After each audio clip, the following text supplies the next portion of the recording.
No-bake cookies are one of the first recipes I learned to make as a kid, and I have to admit, they haven't always turned out the greatest. Welcome back to Paul and Benny. I'm Paul, and I'm going to show you today how to make sure your no-bake cookies turn out great every time. Let's get started. Starting off with a heavy bottom pan, and I'm adding half a cup of butter.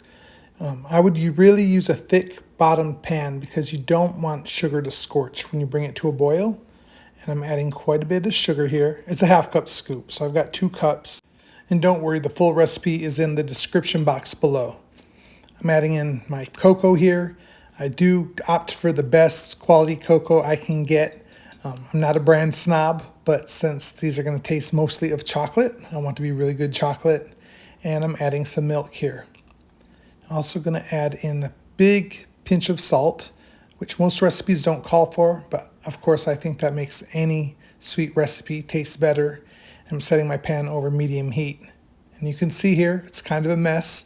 We're just going to let it sit there and come together. It's going to start to look like a thick frosting before it melts. And you might be tempted to turn up the heat and kind of help things out and speed it along.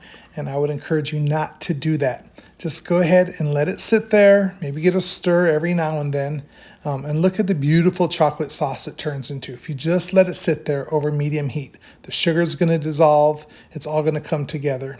It's going to start to boil, and you might be tempted to start stirring it like I'm doing here because I was focused on recording and not cooking. Don't stir it. Let it sit there once it starts to come to a rolling boil for a full minute. Don't walk away. Set a timer if you need to, but let it sit for a full minute. Pull it off the flame. And you should have your ingredients ready to go before you start. I have a heaping helping of peanut butter here.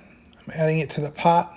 I'm also going to add more vanilla than what's typically recommended, but I think it's delicious. And then we're going to add in our oats. I used the old-fashioned oats. You can use quick cooking. They're smaller pieces.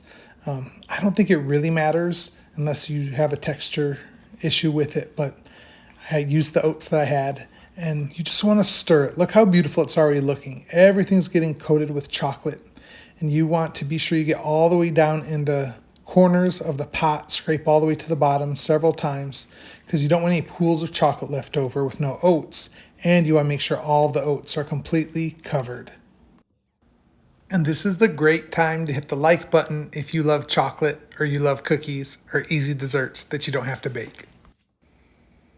I usually try to put them on some parchment paper lined cookie sheets right about now, and I realized last minute I'm out of parchment paper. Not to worry, you can use wax paper, you can use aluminum foil, you could probably put them right on the cookie sheet as long as you don't mind washing it afterwards. But I'm using a scoop here. I think it's 1.5 or 2 tablespoons. When we were kids, we never measured it out. We just used a big spoon, like a soup spoon or tablespoon for eating with. But, you know, I have it, so I'm going to make them a nice shape here. You want to work fairly quickly because you might notice that it's already starting to thicken up a little bit.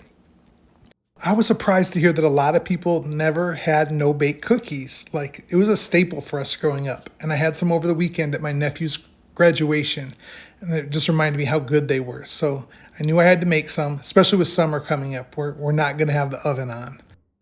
But did you grow up eating no-bake cookies? Let me know in the comments below. Is this a thing in your family, or is this new to you?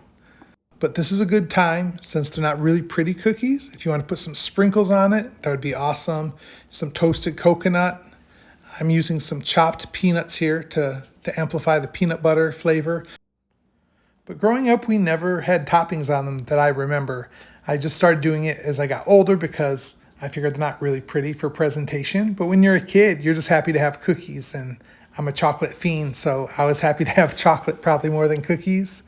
But yeah, you can top them if you want to. You definitely don't need anything on top. People are going to eat them just as fast as you can make them. And one thing I really love about them is if you do have leftovers for a while, they store really well in an airtight container or a Ziploc bag.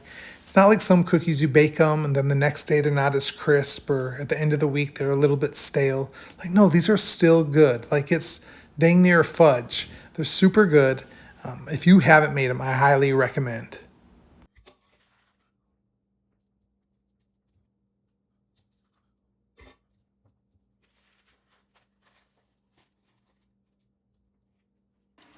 And filling that pot with some hot water to soak will make cleanup way easier. These cookies took no time to make. They're super delicious and fudgy and chewy, with or without peanuts. They're great. I hope you make them.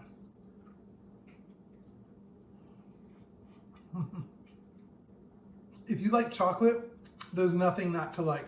They're absolutely great. They're straight up full-on chocolate in your face. A little hint of peanut butter. Be sure you don't scald the bottom of the pot. Boil them for exactly 1 minute at a rolling boil, no more, no less. They're going to turn out fantastic.